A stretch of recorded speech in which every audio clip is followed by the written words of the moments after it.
Willkommen zurück auf Neutrality Studies. Heute wieder mal auf Selamat datang kembali di Neutrality Studies. Hari ini kita kembali berbahasa Jerman, karena saya bersama dua rekan senegara dari Swiss. Yang pertama, sejarawan Dr. R. Roca, Kepala Institut Riset Demokrasi Langsung. Dan yang kedua, Bieri, seorang arsitek dan perencana tata ruang bersertifikat, sekaligus Direktur Asosiasi Swiss untuk Industri dan Pertanian. Keduanya adalah anggota Komite Inisiatif Netralitas yang akan bermansuar di Swiss dalam beberapa bulan ke depan. Itulah kita bahas hari ini. René, Hans, selamat datang. Hans, willkommen.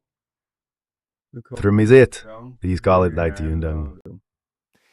Danke, dass ihr die Zeit gemacht habt für dieses Gespräch. Terima kasih sudah meluangkan waktu untuk berbincang hari ini. Kita ingin membahas tentang inisiatif netralitas dan alasan kenapa kalian juga secara pribadi mendukungnya.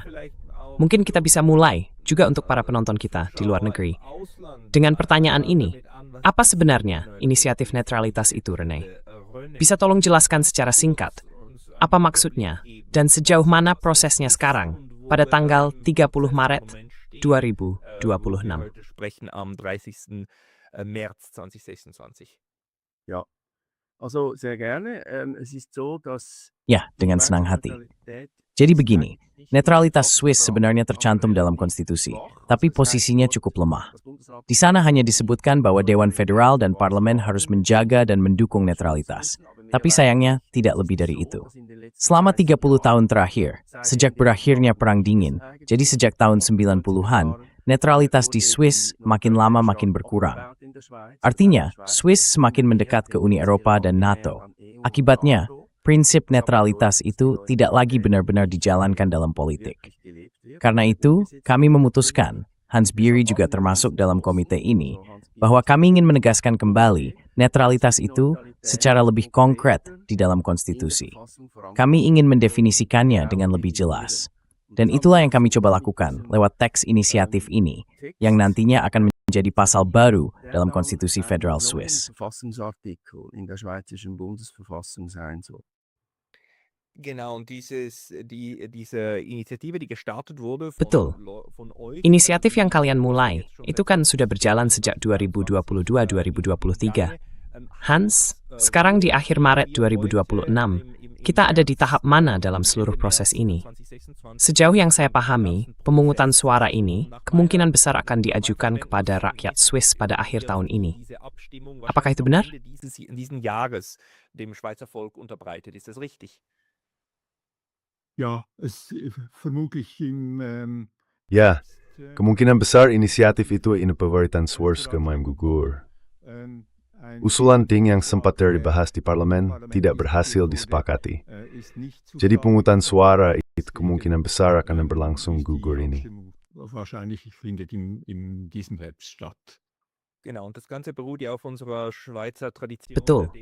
Dan semua ini sebenarnya berakar pada tradisi Swiss tentang demokrasi langsung. Artinya, sebagai warga negara, kita juga bisa mengajukan usulan perubahan konstitusi. Dan itu bukan sekadar usulan saja. Kalau tanda tangannya cukup banyak, maka harus dibawa ke rakyat untuk diputuskan. Nah, di titik ini, kita kutip René. Bagaimana dengan dukungan yang kalian dapatkan waktu mengumpulkan tanda tangan? Karena kalian harus mengumpulkan lebih dari 100.000 tanda tangan. Weil ihr musstet ja über 100.000 Unterschriften zusammenbringen. Ja. Das war nicht ganz so einfach. Ya, itu sebenarnya tidak begitu mudah. Karena ide untuk pasal konstitusi yang baru ini muncul tak lama setelah pecahnya perang di Ukraina. Awalnya, Swiss tidak ikut menerapkan sanksi dari Uni Eropa. Tapi beberapa hari kemudian, karena tekanan dari Amerika Serikat dan dari bank-bank besar, Swiss akhirnya ikut memberlakukan sanksi itu. Dan karena itulah kami merasa ini tidak bisa diterima. Dengan sanksi-sanksi itu, Swiss menjadi pihak yang ikut terlibat dalam perang. Negara ini terseret ke dalam konflik, dan pada akhirnya tidak bisa lagi menjalankan perannya sebagai negara netral dengan sungguh-sungguh. Nicht mehr wirklich erfüllen. Und deshalb haben wir Karena itu, kami akhirnya memutuskan untuk menyusun teks inisiatif. Setelah berbulan-bulan berdebat dan berjuang mencari rumusannya. Ini adalah kelompok kerja lintas partai. Sekarang, inisiatif ini sering ditempatkan di sisi kanan spektrum politik. Itu tidak benar, tapi jelas itu bagian dari strategi politik para penentang inisiatif ini. Mereka berharap kalau inisiatif ini bisa diberi label seperti itu, dibilang kanan, dibilang konservatif, maka masyarakat akan terpengaruh dan menolaknya saat pemungutan suara. Tapi selama pengumpulan tanda tangan, kami sengaja berusaha membangun dukungan yang luas. Karena kami tahu, kalau kami tidak bisa menarik kalangan kiri untuk ikut mendukung inisiatif ini, kami tidak akan bisa menang di hari pemungutan suara.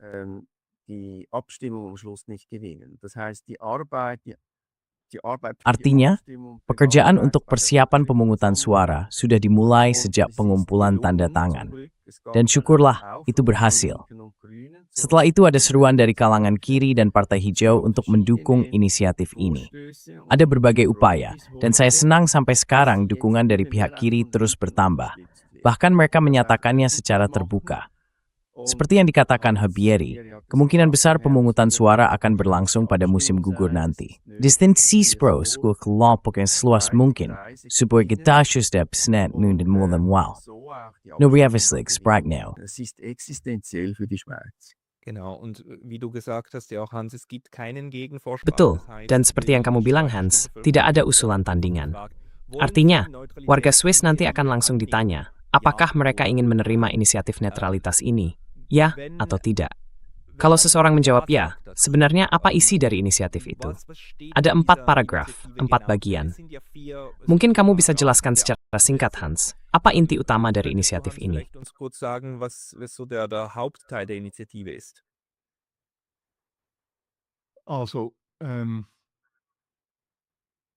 Jadi, yang penting di sini adalah soal makna netralitas. Sekarang kita punya perdebatan yang intinya begini. Kalau seseorang bersikap netral dalam situasi konflik, berarti dia secara tidak langsung mendukung pihak yang menyerang. Nah, pandangan seperti itu menimbulkan banyak diskusi dan juga kritik terhadap konsep netralitas. Ada yang bilang, dalam konflik yang sedang berlangsung, kita tidak bisa bersikap netral. Perdebatan politik ini masih terus berjalan. Dan hal itu perlu dijelaskan, dalam menghadapi konflik, kiri tidak in a moment saja. Tapi kita harus siap melihat keseluruhan proses dari konflik itu sendiri.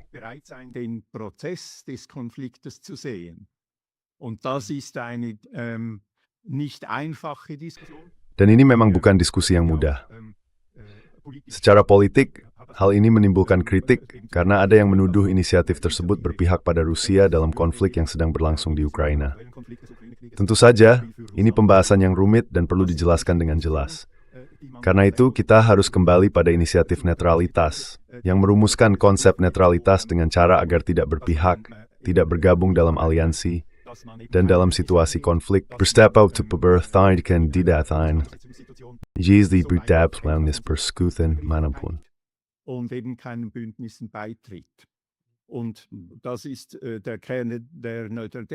Dan inilah inti dari inisiatif netralitas itu. Sebenarnya, secara prinsip, hal ini sudah jelas. Masalahnya mulai muncul ketika dalam diskusi tidak jelas apa yang sebenarnya dimaksud dengan posisi netral. Posisi netral itu bukan berarti menjauh dari konflik atau berpaling seolah tidak mau tahu, seperti yang sering dituduhkan kepada inisiatif ini. Justru sebaliknya, ini adalah proses untuk memahami secara mendalam. Artinya kita mulai mengenali konflik itu. Apa penyebabnya? Bagaimana berkompetisi? Dari situ masing 4, pihak yang netral dari posisinya itu, justru membantu memfokung selesai di antara pihak berkonflik.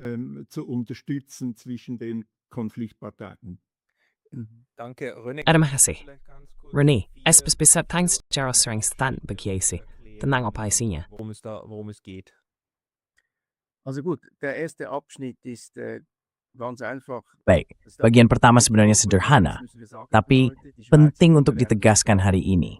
Kita harus mengatakannya dengan jelas. Swiss bersifat netral untuk selamanya, dan netralitas itu bersenjata. Itu bagian pertama. Lalu seperti yang dijelaskan oleh Hans B. sebutkan kurang lebih begini. Bergabung dengan aliansi militer dilarang, tidak dimungkinkan. Di bagian ketiga, yang juga sangat penting, ada larangan terhadap sanksi. Artinya, tindakan pemaksaan non-militer tidak diperbolehkan, kecuali jika PBB yang memutuskan. Sayangnya, memang ada pengecualian dalam piagam PBB, di mana Dewan Keamanan bisa memutuskan, sekarang perang dimulai, kita akan berperang. machen wir einen Krieg. Beispiel ist für mich 1991, das war der Contohnya buat saya adalah tahun 1991. Waktu itu Perang Irak. Dewan Keamanan PBB yang memutuskan hal itu. Swiss, meskipun belum jadi anggota PBB, ikut mendukung sanksi tersebut. Jadi itu bagian penting, larangan sanksi. Lalu di bagian keempat, kami benar-benar ingin menegaskan kewajiban Swiss untuk menjadi penengah. Artinya, sebagai negara netral yang berfokus pada penyelesaian konflik, Swiss harus tetap berhubungan dengan kedua pihak, dengan semua pihak yang terlibat, memimpin dialog, dan berusaha menjalankan peran mediasi itu. Swiss sudah sering melakukan hal seperti ini sepanjang sejarahnya, dan punya banyak pengalaman, yang biasa disebut jasa baik. Dan hal itu harus kita perkuat lagi sekarang. Das müssen wir heute wieder stärken. Weil wir sehen ja Iran-Krieg als Kita bisa lihat contohnya di Perang Iran. Sekarang Pakistan yang jadi penengah. Padahal Pakistan memang negara tetangga Iran, tapi mereka sendiri sedang terlibat konflik dengan Afghanistan. Jadi kenapa justru Pakistan atau Turki yang melakukannya? Mereka kan punya agenda yang sama sekali berbeda. Sementara itu, Swiss selalu berusaha mengambil pendekatan yang tidak didasarkan pada politik kekuasaan, tapi benar-benar fokus pada tujuan untuk mengakhiri konflik. Dan 4 bagian ini, seperti yang disebutkan Hans Beery, sebenarnya dulu dalam usulan tandingan langsung itu, ada keinginan untuk menghapus bagian 2 dan 3, yaitu larangan bergabung dengan aliansi militer dan larangan sanksi. Sekarang justru bagus, karena inisiatif ini akan dibawa ke pemungutan suara dengan keempat bagian tersebut tetap ada.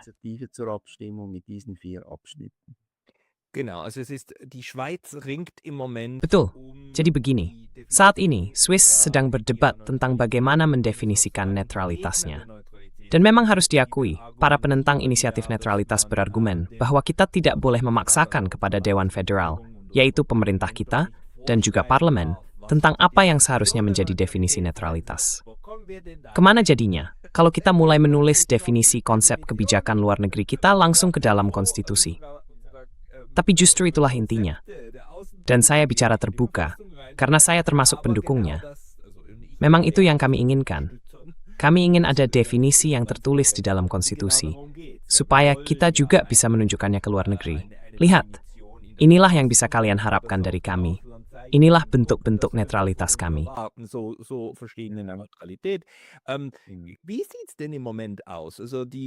Bagaimana situasinya sekarang? Jadi pihak lain, lawan dari inisiatif netralitas, menuduh bahwa inisiatif itu, terutama dari kalangan sosial demokrat kiri, adalah inisiatif yang pro-Putin. Itu tuduhannya. Dan sekarang kita berbicara di akhir bulan Maret. Saat ini sedang terjadi perang dengan Iran, di mana Amerika Serikat menyerang Iran secara ilegal. Dan Israel juga menyerang Iran secara ilegal. Perang itu sudah berlangsung sekitar 1 bulan. Apakah perang agresi ilegal ini, ada sanksi mirip dengan perang Rusia Vietnam, anong melakukan desuthismo soal ini is. Intens moves, Lil Roca. Vielleicht zuerst Hans und dann René. So wie ich das beobachte, eigentlich. Kalau saya perhatikan, sebenarnya tidak. Karena dalam setiap konflik selalu ada narasi di latar belakang yang menjelaskan konflik itu. Dalam kasus konflik dengan Iran, di baliknya ada tuduhan atau klaim bahwa Iran merupakan ancaman eksistensial. Dan karena itu serangan tersebut dianggap bisa dibenarkan. Nah, di situ muncul masalahnya. Kita harus melihat konflik sebagai sebuah proses. Kalau kita hanya melihat konflik dari satu tindakan tunggal, hanya teman-teman, mereka muncul perjutan ini. Bagaimana kita memeris distorsional keseluruhan? Ja, wie ordnet man den Konflikt ein? Und die neutrale Position, die versucht ja eben. Dan posisi netral itu sebenarnya berusaha untuk membuka cara pandang terhadap konflik dan mencoba mengembangkan sudut pandang yang lebih menyeluruh. Dari situ, kita bisa memahami konflik itu secara utuh, bukan hanya dengan mengambil satu tindakan tertentu pada satu momen singkat, lalu langsung menarik kesimpulan atau menentukan posisi. Yang penting adalah melihat keseluruhan prosesnya. Dan disitulah letak kesulitannya, yang juga terlihat jelas dalam konflik dengan Iran. Konflik itu sebenarnya, bukan hanya sebenarnya, tapi memang hanya bisa dipahami kalau kita melihat seluruh perkembangannya selama 70, 80, bahkan 100 tahun terakhir. Kalau tidak, kita juga tidak akan bisa menyelesaikan konflik-konflik seperti ini. Können wir auch diese Konflikte nicht lösen. Und das ist eigentlich der Kern des Dan inilah sebenarnya inti dari peran netralitas dalam penyelesaian konflik. Bahwa netralitas memungkinkan kita keluar dari konflik itu sendiri. Dalam jangka pendek, saya bisa mengutip Habermas yang pernah berbicara tentang kolonisasi dunia kehidupan. Artinya pihak yang berkuasa punya kemampuan untuk menentukan bagaimana sesuatu harus dipahami. Dan itu tentu saja menjadi bagian dari konflik, bahkan bisa menentukan arah konflik itu sendiri. Kolonisasi ini juga terjadi dalam cara kita berpikir, dalam cara kita menafsirkan peristiwa yang kita alami. Kolonisasi semacam itu harus kita patahkan, supaya kita bisa kembali pada cara berpikir yang bebas dan tercerahkan, yang sebenarnya satu-satunya jalan untuk benar-benar bisa menyelesaikan konflik. Die einzige Möglichkeit ist auch Konflikte zu lösen. Ja, René, also das stimmt ja. Also in der Schweiz. Ya Rene, betul sekali. Di Swiss, kita memang berada di tengah-tengah narasi dari Barat. Pertama, Rusia dianggap jahat, menyerang, jadi kita harus menentangnya. Kedua, Iran juga disebut jahat, ingin menghancurkan Israel yang dianggap tidak bersalah, jadi kita seolah harus mendukung pihak itu juga. Nah, dengan cara pandang seperti itu, jelas tidak ada ruang lagi untuk bersikap netral. Jadi bagaimana sebenarnya perdebatan di Swiss saat ini? Wie sieht denn jetzt die Diskussion im Moment in der Schweiz aus? Also ich finde eben, das ist es ist ja schrecklich, ein neuer Krieg. Ini benar-benar mengerikan, perang baru lagi. Saya sependapat dengan itu. Ini adalah perang agresi yang melanggar hukum internasional, dilakukan oleh Amerika Serikat dan Israel terhadap Iran. Tapi sebenarnya, ini contoh yang sangat jelas untuk menggambarkan diskusi yang sedang terjadi di Swiss saat ini, terutama bagi Dewan Federal kita, pemerintah kita. Ada satu hal yang menurut saya luar biasa. Mereka sedang bernegosiasi tentang kemungkinan perjanjian damai. Sudah ada perundingan langsung antara Amerika Serikat dan Iran, dan semuanya tampak berjalan baik. Tapi di belakang semua orang, perang justru sedang dipersiapkan. Israel maju duluan, Amerika Serikat mengikuti dengan patuh, dan pada dasarnya mereka meninggalkan meja perundingan. Itu harus dikatakan dengan jelas. Lalu di mana kredibilitasnya? Di mana kepercayaannya? Semua itu sudah hilang. Sekarang mereka ingin kembali ke meja perundingan, tapi ya, tidak bisa begitu caranya. Aber das geht doch nicht so. Also das finde ich einfach verrückt, was im Moment da abläuft. Saya benar-benar merasa ini gila, apa yang sedang terjadi sekarang. Dan sekarang, apa yang dilakukan oleh Dewan Federal? Pemerintah kita menunggu terlalu lama, sampai akhirnya mereka bilang, ya, sebenarnya kita ini netral. Sebenarnya kita seharusnya melarang pengiriman senjata ke Amerika Serikat. Itu kan negara yang sedang berperang. Betul. Dan mereka menunggu terlalu lama untuk itu. Dan ini sangat mencolok. Dalam sebuah wawancara, anggota Dewan Federal Ignacio Cassis, dia itu Menteri Luar Negeri kita, mengatakan hal berikut. Pernyataannya menimbulkan kehebohan di Swiss, dan memang wajar. Kutipannya begini, kita harus melihat bagaimana kita bisa bertahan sebaik mungkin di dunia yang penuh gejolak ini. Saya bahkan tidak tahu bagaimana menerjemahkan kata Durchwursteln itu ke dalam bahasa Inggris. Maksud saya, itu luar biasa kan? Benar-benar luar biasa. Dan itu menunjukkan posisi mereka sebenarnya.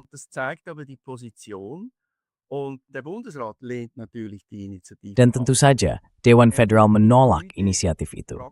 Mereka tidak pernah lelah. Hampir setiap hari muncul laporan yang bilang, Dewan Federal kembali menyatakan bahwa netralitas harus diterapkan secara fleksibel. Menurut saya, itu tidak bisa diterima. Itu namanya asal jalan saja. Sekali bilang, Swiss itu netral, lalu berikutnya bilang, tidak, sekarang tidak lagi. Kadang boleh kirim senjata, kadang tidak boleh. Itu menunjukkan betapa tidak jelas posisinya, dan di situ kita butuh kejelasan. Karena itu saya bersyukur kita punya demokrasi langsung.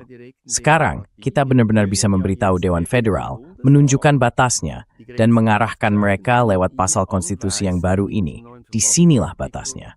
Sanksi tidak akan lagi didukung, dan tidak akan ada pendekatan lebih jauh ke NATO, dan seterusnya.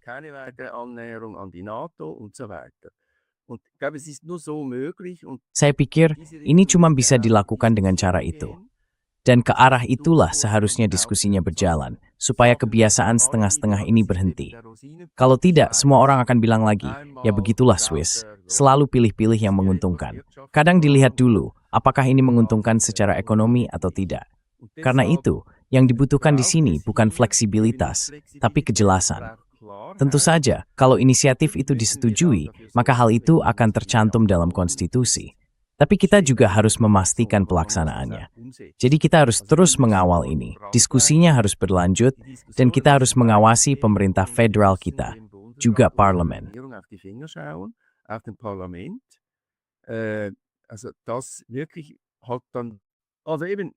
Jadi sebenarnya begini. Tadi saya sempat menyebut kutipan dari Menteri Luar Negeri Federal Rat Kassis yang mengatakan bahwa kita harus berimprovisasi saja. Nah, justru karena itu inisiatif ini penting, karena inisiatif ini melarang pemerintah untuk bersikap terlalu fleksibel atau sekadar berimprovisasi. Pemerintah kita harus mengambil posisi yang jelas sebagai negara netral.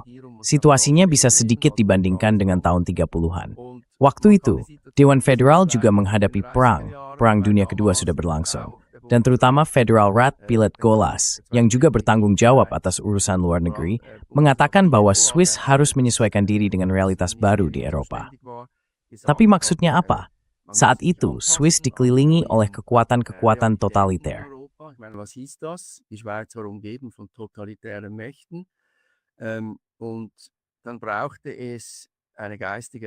Dan waktu itu, dibutuhkan semacam pertahanan nasional di bidang pemikiran. Di Swiss dibutuhkan sosok seperti Jenderal Guisan yang berbicara dengan sangat jelas. Dia mengatakan, negara ini netral, kita akan membela diri, dan kita akan berusaha membuat harga masuk ke Swiss semahal mungkin. Menurut saya, itu faktor penting pada masa itu, juga di Perang Dunia Pertama, yang membuat Swiss tidak terseret ke dalam konflik-konflik itu. Sekarang kita kembali berada dalam situasi serupa. Pemerintah kita, dan sebagian besar parlemen juga, ingin semakin mendekat ke NATO, bahkan ke Uni Eropa. Dan disinilah letak bahayanya bagi Swiss. Ini benar-benar soal keberlangsungan negara. Kalau Swiss terus melangkah ke arah itu, maka bisa dibilang negara ini akan kehilangan dasar keberadaannya sendiri.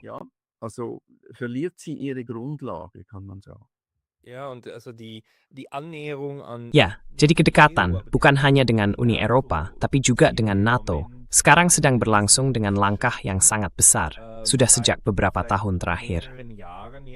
Hans, bisa kamu ceritakan sedikit kepada kami, bagaimana pandangan umum tentang keamanan di Swiss saat ini? Dan bagaimana sikap Dewan Federal kita, maksudnya pemerintah? Jadi apa sebenarnya strategi politik Swiss saat ini? Ja, also, die ganze Diskussion, Seluruh diskusi tentang netralitas dan kebebasan dari aliansi saat ini sepenuhnya dipengaruhi oleh logika tentang bagaimana kita bisa bertahan di situasi sekarang. Di sini tentu saja muncul seluruh perubahan teknologi dan juga proses internasionalisasi yang sudah lama terjadi dalam hubungan ekonomi. Dalam perkembangan ini, orang juga mengatakan bahwa secara militer sama sekali tidak mungkin lagi membuat konsep pertahanan yang terbatas hanya pada batas nasional. Apalagi kalau negaranya kecil. Ada kelompok tertentu yang berargumen bahwa dari sudut pandang logistik saja, tidak ada pilihan lain dengan struktur militer di sekitar kita. Militärischen Strukturen zu verbinden. Und Dan argumen fungsional ini sekarang mendominasi diskusi, dan tentu saja menutupi kemampuan netralitas untuk bersikap cerdas dalam situasi konflik. Hal seperti ini tidak bisa dibahas hanya di tingkat alat militer, tapi harus dibicarakan di tingkat yang lain. Karena itu tidak membantu kalau seluruh persoalan ini sekarang dibahas hanya dari sisi teknis. Hal yang sama juga terjadi pada Perang Dunia Kedua. Saat itu sumber daya untuk mempersenjatai tentara sangat berbeda.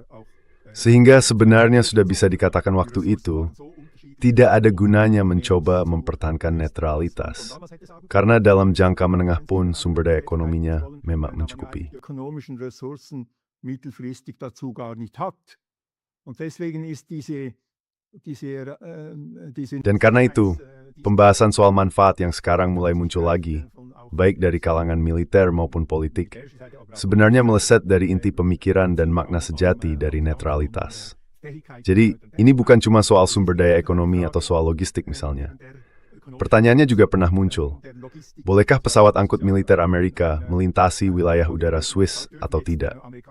Lewat pertanyaan-pertanyaan seperti itu, netralitas seolah-olah dijadikan bahan untuk dipatahkan, dengan alasan bahwa hal itu sebenarnya tidak penting lagi. Katanya, kita sudah terlibat dalam dinamika yang tidak memberi kita pilihan lain, selain ikut dalam kerangka besar yang ditentukan oleh NATO.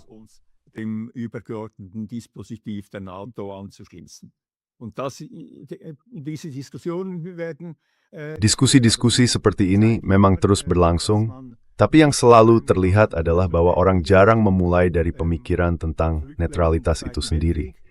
Kalau kita melihat ke belakang, ke masa Perang Dunia Kedua, banyak argumen yang sekarang dipakai untuk menentang netralitas sebenarnya ada dan berlaku juga waktu itu.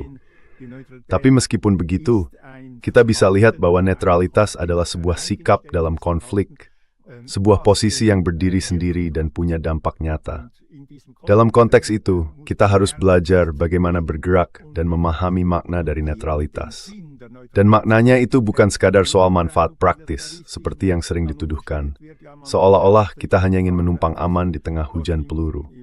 Netralitas punya arti yang lebih dalam, yaitu memberi pencerahan di tengah konflik. Itu juga sudah terbukti pada masa Perang Dunia Kedua. Dan sekarang semakin jelas bahwa it's a warning to mirror you.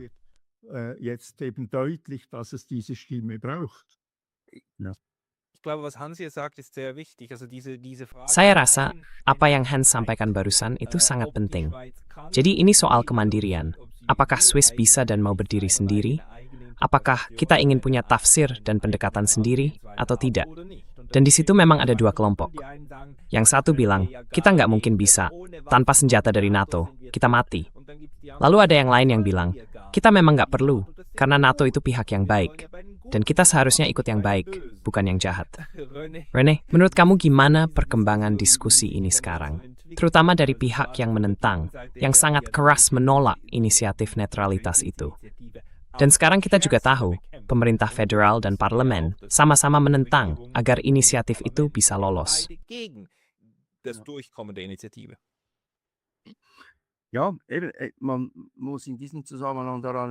Ya, kita harus ingat, dalam konteks ini sudah sering ada inisiatif yang awalnya tidak mendapat dukungan, yang ditolak oleh semua pihak, semua partai, Dewan Federal, dan Parlemen, tapi pada akhirnya tetap lolos. Nah, itulah yang menarik dari model Swiss. Dari sisi budaya politik, selalu bisa muncul ruang untuk diskusi, dan pada akhirnya, rakyatlah yang punya kata terakhir. Mereka bisa, dan kadang memang harus, memutuskan dengan cara yang berbeda. Saya juga sependapat dengan apa yang baru saja dijelaskan oleh Hans Beery. Kalau para penentang inisiatif ini tidak mau membuka ruang diskusi, itu artinya Swiss sedang melangkah menuju kehilangan prinsip. Kalau kita mau memperlakukan netralitas secara fleksibel, kadang begini, kadang begitu, ya itu tidak bisa jalan seperti itu.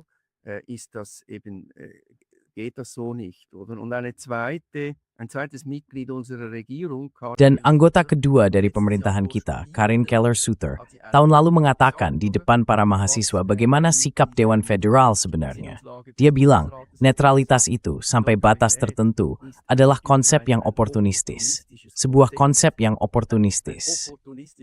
Jadi kalau pemerintah sekarang bersikap seperti itu dalam kampanye referendum, saya justru merasa cukup yakin kita bisa menang. Karena kita punya argumen yang lebih kuat.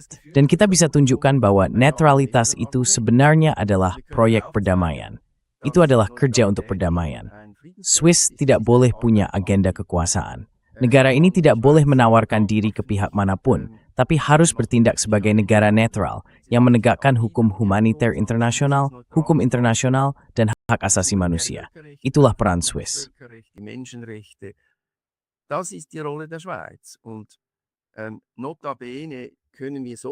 Dan yang penting, lewat cara ini, dan ini juga harus kita sampaikan dengan tegas, sebagai pendukung inisiatif ini, kita bisa menjaga seluruh tradisi kemanusiaan Swiss, Palang Merah Internasional, perlindungan sipil, dan semua hal yang telah dibangun Swiss untuk kebaikan dunia.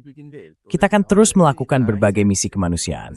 Palang Merah Internasional adalah organisasi kemanusiaan paling penting, hadir di semua konflik, bahkan punya mandat untuk berada di sana. Sekarang kita mendengar tentang kesulitan yang dihadapi Palang Merah.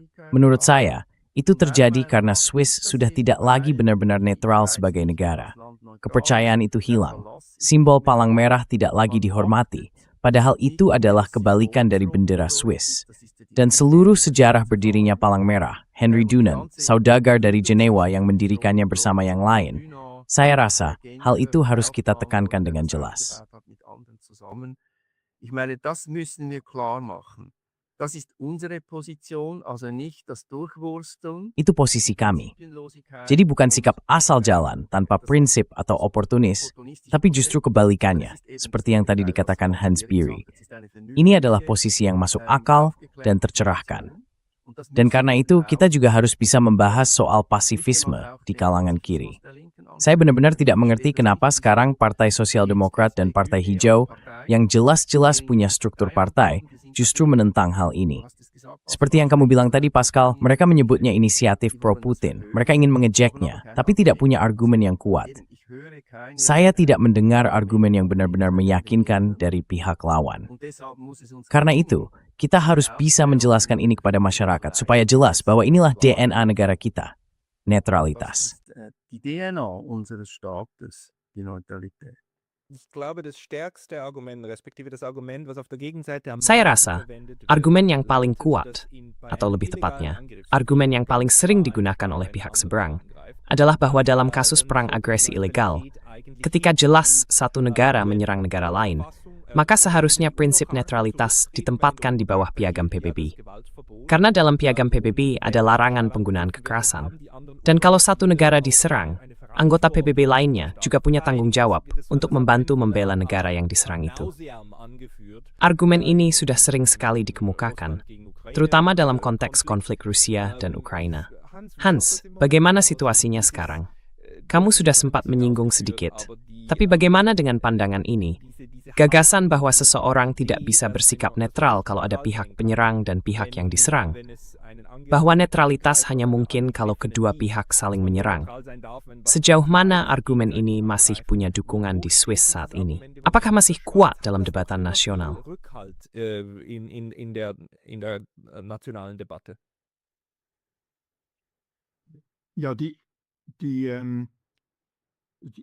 Ya, pertanyaannya dalam konflik itu kan begini, bagaimana sebenarnya kita memandang konflik itu?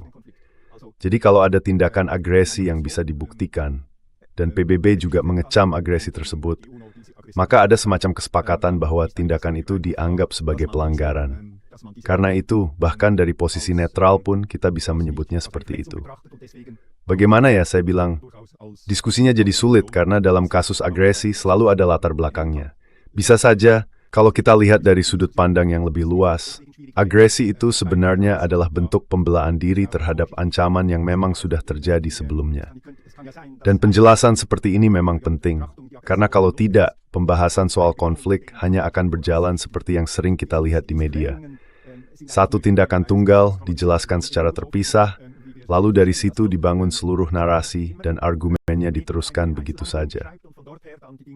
Die Argumentation weiterführt. Also das ist der Februar 2022. Kita bicara tentang Februari 2022 dan kemudian Oktober 2024. Dari titik itulah seluruh argumen dibangun. Dan itulah situasi yang sekarang terlihat di media. Setiap artikel, setiap pernyataan di media selalu dimulai dari sana, dari saat perang dimulai. Dengan begitu, posisi semua pihak sudah ditentukan, dan otomatis juga sudah jelas bagaimana seseorang seharusnya bersikap. Dengan cara itu, posisi netralitas sebenarnya sudah disingkirkan. Kita tidak bisa lagi benar-benar berbicara tentang netralitas, karena topiknya sudah bergeser. Yang dibicarakan bukan lagi soal netralitas, tapi tentang konflik yang sudah ditetapkan, yang terus ditegaskan dan ditekankan oleh media. Dan karena itu, penjelasan atau pemahaman dalam kerangka netralitas pada akhirnya menjadi tidak mungkin lagi.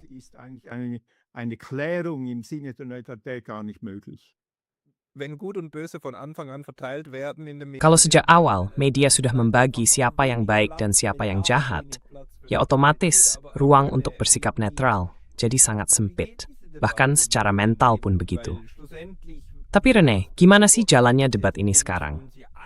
Karena pada akhirnya, sebagai pendukung inisiatif ini, sebenarnya kita nggak perlu terlalu mikirin apa yang dipikirkan oleh pemerintah federal atau parlemen. Yang penting itu, kita fokus pada apa yang dipikirkan mayoritas pemilih. Dan bagaimana kita bisa menyampaikan argumen kita langsung ke masyarakat, benar-benar ke rakyat. Jadi seperti apa sih perdebatan ini sekarang di antara warga Swiss?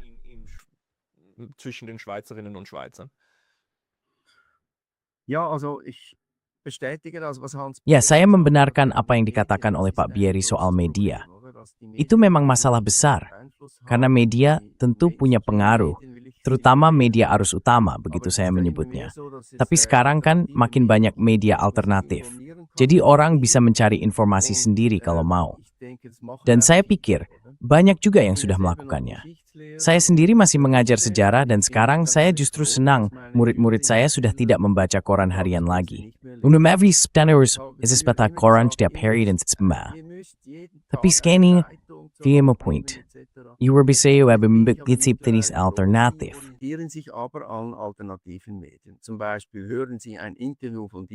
Misalnya, mereka mendengarkan wawancara denganmu, Pascal, atau program seperti Global Bridge, Zeitfragen. Ada banyak cara untuk benar-benar mempelajari seperti yang dijelaskan oleh Hashbiri, latar belakang sebuah konflik secara mendalam. Apa sebenarnya yang terjadi di sana? Sekarang kita punya bisa dibilang satu pihak yang dianggap agresor, tapi bagaimana sebenarnya bentuk konfliknya? Maksud saya, kalau saya bicara dengan para siswa tentang Perang Dunia Pertama, itu saya tidak langsung konflik groot fall. Suatu saat Jerman menyerang, lalu Slango bereaksi, dan tiba-tiba seluruh Eropa.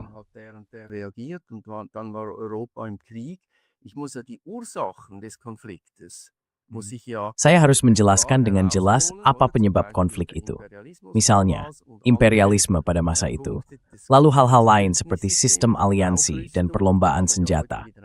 Sekarang kita di Eropa sebenarnya menghadapi situasi yang mirip dengan sebelum Perang Dunia Pertama. Dan itu harus saya pelajari dengan cermat, supaya bisa membahasnya bersama para siswa. Bahwa perang itu tidak terjadi begitu saja. Ada pihak-pihak yang jelas terlibat. Ada rencana perang yang sudah disiapkan sebelumnya. Misalnya, rencana Schlieffen pada Perang Dunia Pertama. Tapi di pihak Inggris juga ada rencana, dan seterusnya. Menurut saya hal seperti ini harus dijelaskan dengan terang, seperti yang juga disebutkan oleh Hashbiri. Sekarang, dalam masa kampanye menjelang pemungutan suara ini, kita harus bisa menciptakan ruang publik alternatif melawan media arus utama, supaya kita bisa menyampaikan pandangan kita. Damit wir das durchbringen. Und ich hoffe sehr, dass Sie uns nicht den Mund verbieten. Dan saya sangat berharap mereka tidak membungkam kami, supaya kami tetap bisa menulis apa yang kami mau. Karena arahnya sekarang jelas, seolah-olah kebebasan berpendapat tidak boleh ada lagi. Saat ini di Swiss, sampai akhir bulan Maret, sedang ada proses konsultasi untuk strategi keamanan nasional yang baru. Yang saya anggap sangat berbahaya di situ adalah bagian tentang informasi. Di sana selalu disebut soal propaganda, tentang kampanye disinformasi, dan sebagainya. Tapi justru di situ, pemerintah dan otoritas kita ingin menentukan apa yang dianggap benar dan apa yang salah. Dan di Swiss yang bebas, hal seperti itu jelas tidak kita butuhkan. Yang kita butuhkan adalah diskusi yang bebas. Brauchen wir natürlich nicht. Wir brauchen den freien Diskurs. Und ich hoffe sehr, es wird sich jetzt weisen, Saya sangat berharap sekarang akan terlihat bahwa kita tidak bisa begitu saja dibatasi, tapi bahwa kita bisa bertindak dengan bebas. Demi inisiatif ini, supaya kita bisa menyampaikan argumen kita, karena menurut saya ini benar-benar argumen bukan populisme, tapi sesuatu yang sangat penting. Kita ingin menunjukkan bahwa ini menyangkut hal yang mendasar. Swiss harus tetap berpegang pada netralitasnya, dan harus menegaskannya kembali dengan jelas. Saya cukup optimistis, karena sekarang dukungan mulai muncul dari kiri sampai kanan. Selain itu, saya dan Bapak Bieri juga sudah mengadakan sebuah meja bundar, di mana kami mengundang semua pihak yang mendukung inisiatif ini. Dan kami mendapat banyak tanggapan positif. Saya benar-benar berharap dalam beberapa bulan ke depan, kita bisa terus bekerja ke arah itu. In den nächsten Monaten weiterarbeiten können. Das finde ich sehr gut und sehr wichtig. Saya rasa itu sangat baik dan sangat penting. Dan sekali lagi, inti dari inisiatif ini sebenarnya adalah untuk menuliskan sebuah definisi ke dalam konstitusi dan menegaskannya di atas dua pijakan, netral secara militer, tapi juga netral secara ekonomi. Swiss menempuh jalannya sendiri dan berusaha memberi pengaruh positif terhadap situasi konflik, bukan malah memperburuk keadaan dengan menambah senjata ke dalam api. Itu sebenarnya sangat masuk akal. Boleh saya minta kalian berdua memberikan kata penutup? Pertama Hans, lalu René. Mungkin ada hal yang belum sempat disebut tapi ingin kalian tambahkan. Silakan, Hans dulu. Was ihr noch einbringen möchtet, zuerst Hans. Ja, wir sehen ja jetzt... Ya, kita bisa lihat sekarang bahwa konflik ini juga punya dampak terhadap sumber daya. Dan kita mulai merasakannya, terutama lewat sektor energi. Itu juga berpengaruh pada pasokan. Di akhir abad ke-19, Swiss adalah negara yang paling terbuka terhadap perdagangan bebas. Tapi hasil dari Perang Dunia Pertama adalah kita mengalami krisis pasokan besar.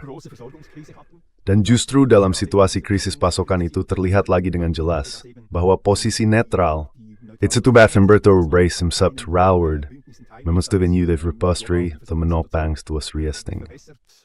Oder sagen wir mal, stützen kann. Das heißt also, auch von daher würde ich sagen, Artinya menurut saya, kita sebaiknya memanfaatkan posisi netral itu bukan hanya untuk membangun hubungan yang mendukung perdamaian, tapi juga untuk mencapai keseimbangan ekonomi. Dan ekonomi itu seharusnya dipahami sebagai sesuatu yang saling menguntungkan. Kalau kita melihatnya begitu, maka persoalan-persoalan yang sekarang sering disebut seolah-olah semuanya hanya soal perluasan wilayah juga akan terlihat berbeda.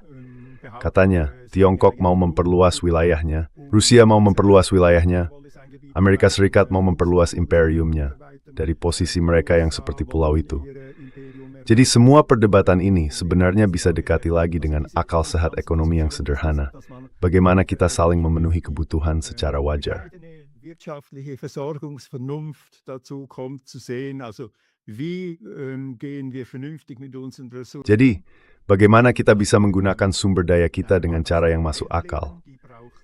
Kita hidup di dunia yang saling bergantung dalam pekerjaan.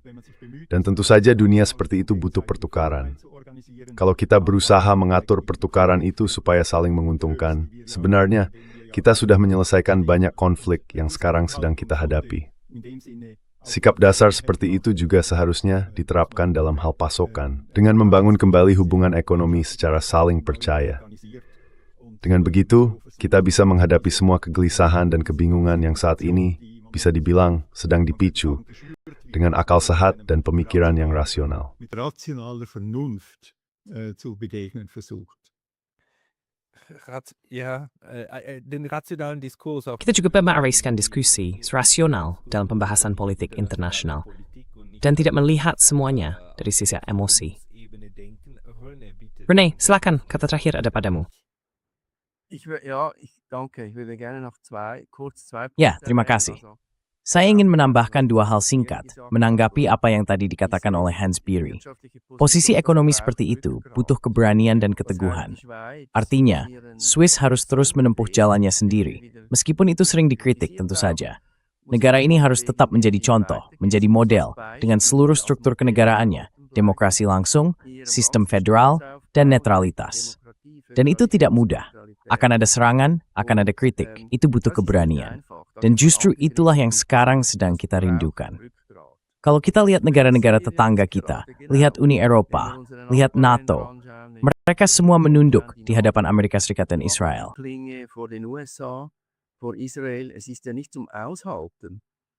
Sungguh tidak tertahankan bagaimana orang bisa begitu menyangkal dirinya sendiri. Dan Swiss seharusnya tidak ikut-ikutan seperti itu.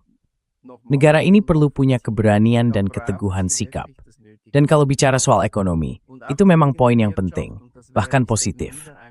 kemungkinan besar pada musim gugur nanti, bersamaan dengan inisiatif netralitas, akan ada pemungutan suara tentang pelonggaran undang-undang tentang materi perang. Perlu dicatat, Partai Sosial Demokratlah yang memprakarsai referendum ini. Kita di Swiss sudah mengenal dua hal itu, inisiatif rakyat, seperti inisiatif netralitas ini, dan juga referendum. Artinya, kita bisa menolak sebuah undang-undang dan meminta agar diadakan pemungutan suara. Dan untuk pelonggaran undang-undang materi perang itu, saya sendiri juga menandatangani referendum tersebut.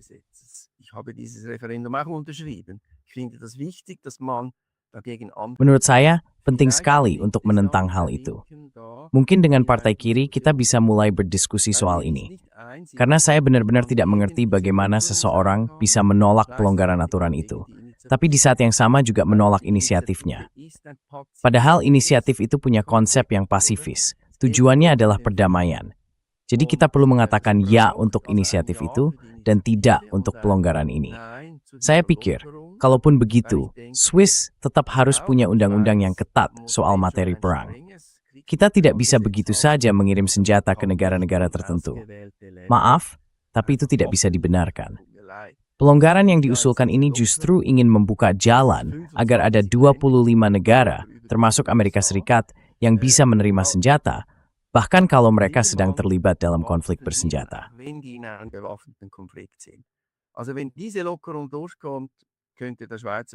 Jadi kalau pelonggaran ini disetujui, Dewan Federal Swiss nanti tidak akan bisa lagi bilang, sekarang kita hentikan pengiriman senjata ke Amerika Serikat. Itu benar-benar luar biasa. Dengan begitu, netralitas kita sebenarnya juga sudah mati. Jadi mungkin saja kita bisa mencapai kesepakatan dengan berbagai kalangan politik yang sekarang menentang inisiatif ini, supaya inisiatif itu benar-benar bisa lolos dan pelonggaran undang-undang ekspor senjata bisa dihentikan. Saya Nets Enepler. Tugur progres minimal with that ada dialog bergrossin. Itu sebenarnya saya kumudot nui. Über beides, das kann man eigentlich relativ gut verbinden da. Das kann man und das muss man zusammen denken. Itu hal yang bisa dan memang harus dipikirkan bersama. Singkatnya begini, Swiss sekali lagi sedang mencari jati diri dan jiwanya. Kemana arah yang akan diambil? Menuju perang dan ekspor senjata, atau akal sehat yang akan menang, dan kita berkata pada diri sendiri, tidak, tetaplah pada jalurmu. Warga Swiss, tetaplah pada netralitas kalian. Sikap itu sudah banyak berjasa bagi kalian.